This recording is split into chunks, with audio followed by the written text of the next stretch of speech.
Hey now, Brawlers, it's time for another Board Game Brawl review with Nick Minahan, sponsored by BoardGameBliss.com.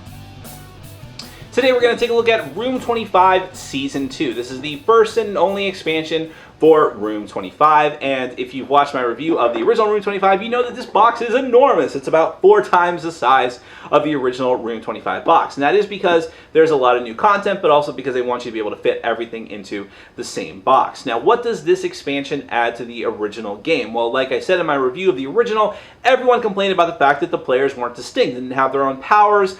This game, or this expansion, fixes that. Every character has their own power now. In fact, they give you brand new player mats with brand new artworks, and they even have names now. One of the characters is no longer just the Bimbo, which is probably one of the best changes they made to the game. So every character also has their own special power. You now have the potential to take an extra action once per game. There are brand new tiles, of course, new room tiles, new threats and dangers for you to fight, new obstacles. There's also new miniatures and sculpts for each of the different characters. Just a lot of extra stuff that adds on to what was already there, but doesn't necessarily change the game in anything too drastic of a way. There's also enough components now and characters for up to 8 players as opposed to 6. Let's go ahead and take a brief look at the new stuff that comes in this expansion. Then we're going to come back and I'll let you know what I think about all of it.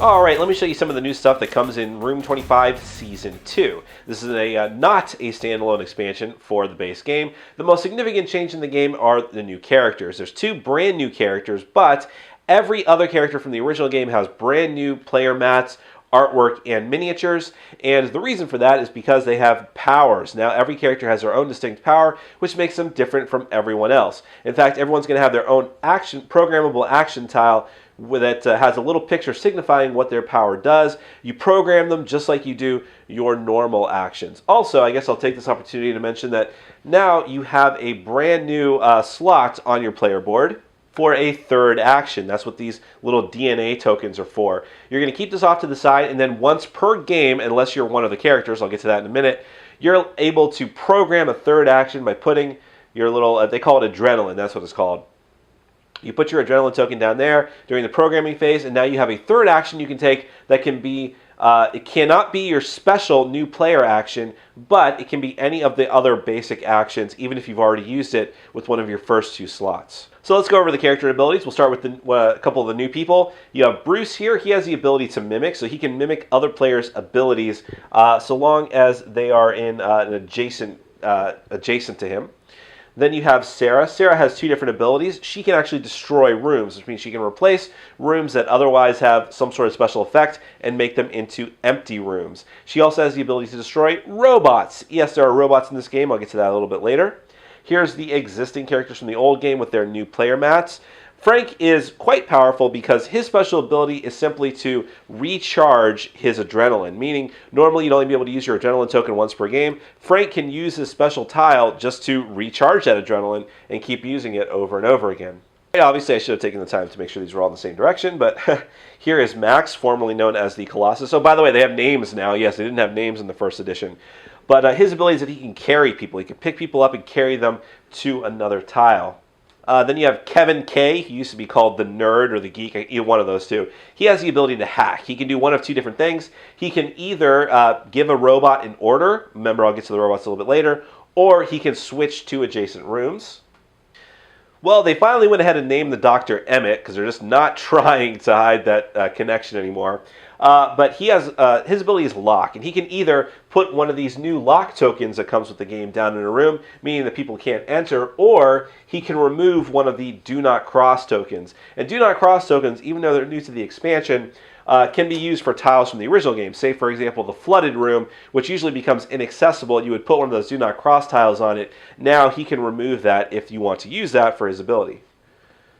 And then the last one is Alice, formerly known as just the little girl. Now her ability is, she has 2 different abilities. One of them is constant. One of them is simply hiding. She can actually hide herself in a room so that the other players cannot affect her. Also, she can never be pushed by a robot against her will. And then, of course, the game comes with new miniatures for all the new characters that are actually different colors and are much better sculpts than the originals, although it's kind of hard to tell here. But they look a lot better than the original miniatures, and you have one for every one of the characters. Now, let's talk about some of the new other stuff. So first off, the game does come with more prisoner tiles for you to use in suspicion mode, which is my preferred way to play the game. This is because you're going to have a higher player count. Now you have more prisoner tiles to throw into the mix. So let's just go through some of the new tiles. This is the key tile. Now, this is only going to be used for solo and cooperation mode, and it's a way to make the game a little bit more difficult. You need to find the key room and activate it by moving onto it. You cannot exit the room with room 20. You cannot exit the complex with room 25 until you find and activate the key room. Now, this is the robot room. It's a safe room in and of itself. When you enter the robot room, if there is no robots that is currently in the complex, then you're going to go ahead and put one of these cool little robot miniatures in that room, and then you're able to give an order to another robot who's out in the complex, which might just be the same robot if someone else hasn't used some other room or special ability to bring out the other robot. The only orders that you can give to the robots are move and push, and remember that some character special abilities will actually influence the robots. Now, this is a bit game-changing. This is the regeneration room. If no players have died when you first activate it, nothing happens. But if players have died, every single player is immediately regenerated, brought back to life, missing adrenaline tokens if they already use them, and put back in the central tile. If you're playing in suspicion mode, you keep whatever your role was. This is the jamming room. So long as someone is occupying this tile, nobody can pass information. That includes passing information about the danger levels of a tile that you're peeking at, or just planning during the programming phase. You cannot say anything. This is the mirror room. If you end up here, you lose your adrenaline token if you haven't already used it, and you lose all your the other programmed actions you have for the turn. You can program normally next turn. Now, this is the Mac room, and this is probably the most complicated of all the new tiles, or all the tiles period, because there's a whole other stack of cards called Mac cards that you will draw from randomly when you activate this tile. Now, there's two different types of the Mac cards. Some of them, the red tinged ones, are not going to be used unless you're playing solo or cooperation mode. Those are cards that make those modes really, really much more difficult. But essentially, you're going to draw the card and do whatever it tells you to do. So, for instance, this is control, so this is going to make you move that row 2 times. This one, if you activate the room yourself, you're going to be subject to this card no matter what. But normally what this would do is for the 2 characters that are pictured, those actions are canceled and they can no longer select them. So here are some of the madness cards. This one is going to prevent people from speaking, just like the jamming room does. This is the rewind card. This is going to force the first player to go back into the starting room. There's some that manipulate the robots. This makes all of the red rooms ticking time bombs where people will automatically die if they haven't already died from being in the red rooms. And just a lot of other Mac cards that do random things. They make some modes much, much more difficult, or they just add random death that wasn't already there into the other modes. And then you have the pivoting room. The pivoting room is essentially a one-way bridge that you can only go in one direction on. When you first move into this room, you orient it in the direction that you're coming from, and you, the people or anyone else that's on this tile, can only exit through those 2 directions, while other players can come in through any direction, but then it will reorient itself each time. It's still considered adjacent to all the rooms for other purposes, however. This is the timer room. Now, if someone lands here before the end of the game, it's going to reduce the time you have to win the game by 1. So you essentially lose 1 round of play, except in the final round if someone decides to be a jerk and try to use this during the final round, that player is just instantly eliminated instead. But in either case, no matter which way it's activated, it gets removed immediately and placed with an empty room. The Shredder room is essentially an instant kill room, with the difference being that as soon as it's used and done its purpose, it's going to have a do not cross put on it because it becomes inaccessible for the rest of the game. And then the final room is the Paranoia room.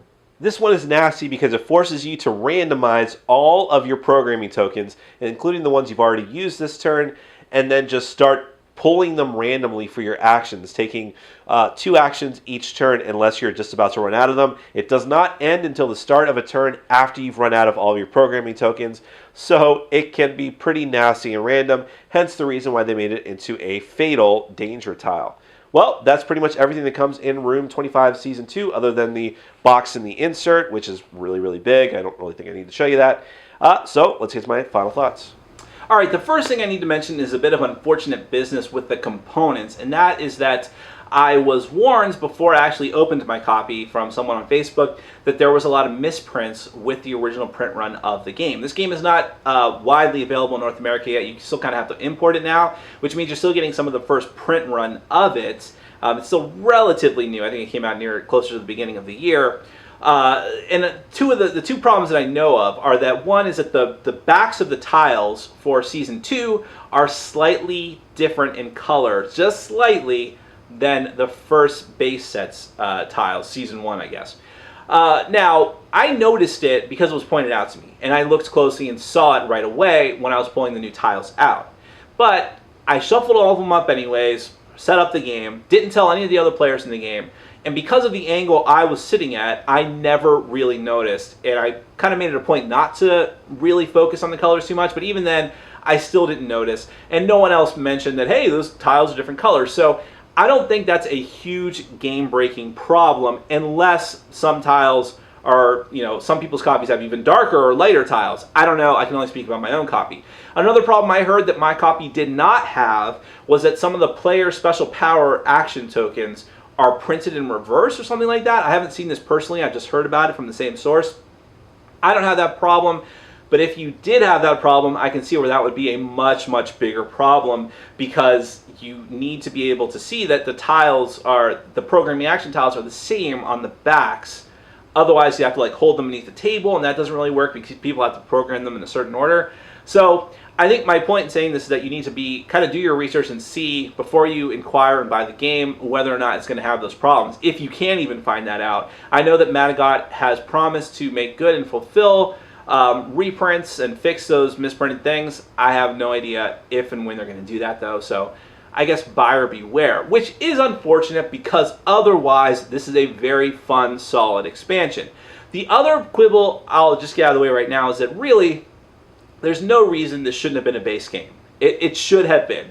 With just a few extra tiles and some more of the suspicion guard or prisoner tiles, it could have been a base game. It should have been for the expense of it. Because forcing you to go back and buy the base game just so you can have the Room 25 tile and a few of the other essential tiles is kind of silly.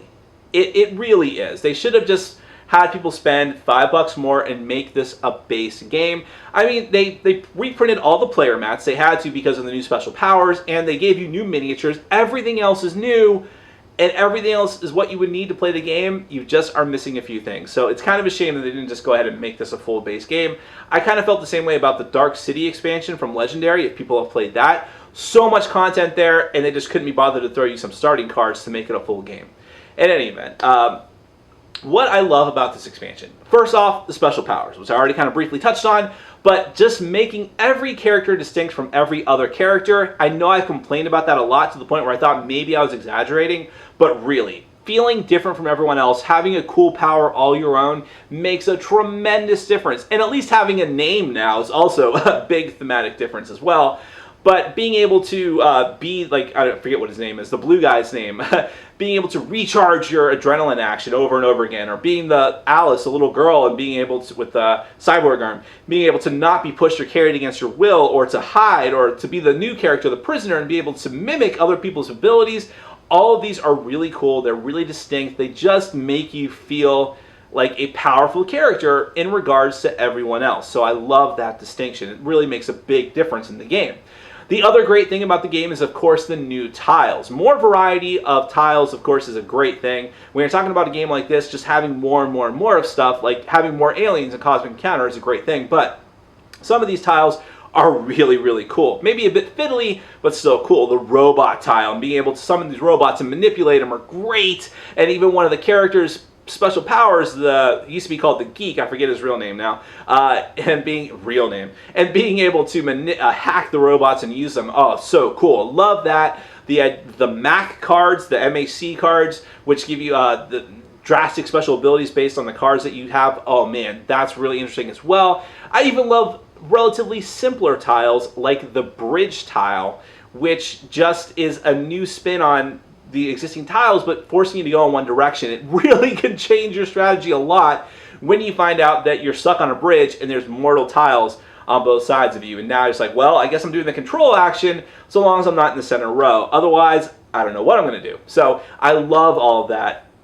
And just having this more variety to it, just making it feel more distinct. It's just a really cool expansion. There's tons of content here. Even the insert looks pretty good and works pretty well. Again, just like I said in my review of the base game, Suspicion mode is where it's at. That's the only way to play this game. I genuinely believe that. I believe that is what this game was made for, that Suspicion mode. The other modes, I did play it again solo, which is essentially the cooperative mode. Still as uninteresting as it used to be, even with the additional difficulty from some of the room tiles and the MAC cards and such. You can play the game with up to 8 players now because of the additional characters. I still think the game is best with 5 or 6. I played it with 7, and I mentioned in my initial review that the game can drag on quite a bit at the halfway to 3/4 mark. That is exacerbated with more players because there's more table talk, there's more people, downtime of people deciding what they're going to program, which is sort of the nature of a programming game. But still, having the option to have more players for a game like this, which sort of treads the line between gamerly game and party game, is always a good thing. So overall, aside from the technical hiccups, which I would be wary of, this is a solid expansion. I wish it was a base game, but if you've already got Room 25, this is a must-buy. Hopefully you don't get one with faulty tiles, because otherwise it's great. That is Room 25 Season 2 from Madagai. Thanks for watching. Follow us on Facebook, Twitter, and Patreon. And make sure to check out our sponsor, Board Game Bliss, where you can find an amazing selection of games from around the world. BoardGameBliss.com. Thanks for your support.